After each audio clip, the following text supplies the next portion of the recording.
प्रतिबंधित करके आप बजाने पर रोक लगाए हैं, बनाने पर रोक नहीं लगाए, तो बनता रहेगा तो बचता और डीजे बजने के कारण कितने लोग हार्ट अटैक से मर, गोली चलती, गाने बजते, ट्रॉली धड़ल्ले से है। तो इसके लिए क्या कर रही है सरकार? इसको रोकना बहुत ही जरूरी है। और आपको हजारों हजार केस हो रहे हैं इसके चलते, थानों में जा रहे हैं, बहुत मामले हो रहे हैं, हत्याएं हो रही है।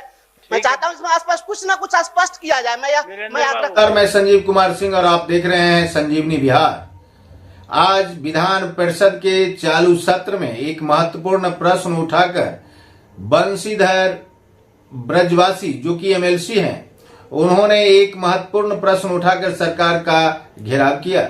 उनका कहना था कि आज डीजे के आवाज से लोग परेशान हैं और डीजे इस प्रकार से बजना निश्चित रूपेण प्रतिबंध लगाने जैसा है।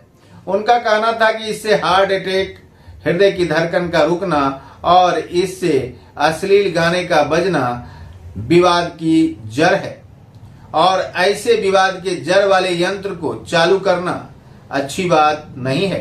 इस पर सरकार की ओर से परिवहन मंत्री श्रवण कुमार ने स्पष्ट तौर पर कहा कि हम एमएलसी बंशीधर ब्रजवासी के प्रश्न के आलोक में सदन को यह आश्वस्त कराते हैं कि 15 दिनों के अंदर इस पर पूरी गंभीरता से विचार करते हुए इसे बंद करा दिया जाएगा। अगर यह फैसला लिया गया तो डीजे का बजना अब निश्चित रूपेण कानूनी दायरे में आएगा और डीजे बजाने वाले लोगों पर कार्रवाई निश्चित ही होगी। ऐसे में सवाल उठता है कि जहां डीजे की जो आवाज ध्वनि प्रदूषण को बढ़ावा देती है, साथ ही डीजे के आवाज से कई हार्ट अटैक के खतरे बढ़ते हैं और डीजे के प्रतिबंधित हो जाने पर इस प्रकार के बजने पर रोक लग जाएगी। सवाल घनेरों हैं, लेकिन इन सवालों का जवाब भी है कि अगर सरकार ने सही मंशा से इसे रोक लगाना चाहा तो निश्चित रूपेण डीजे बजना बंद हो सकता है, क्योंकि सरकार के जो मंत्री हैं, परिवहन मंत्री हैं, उन्होंने स्पष्ट तौर पर कहा है कि इसके लिए कानूनी प्रावधान किए जाएंगे और डीजे बजाने वालों पर सख्त कार्रवाई की जाएगी, एफआईआर तक भी हो सकते हैं।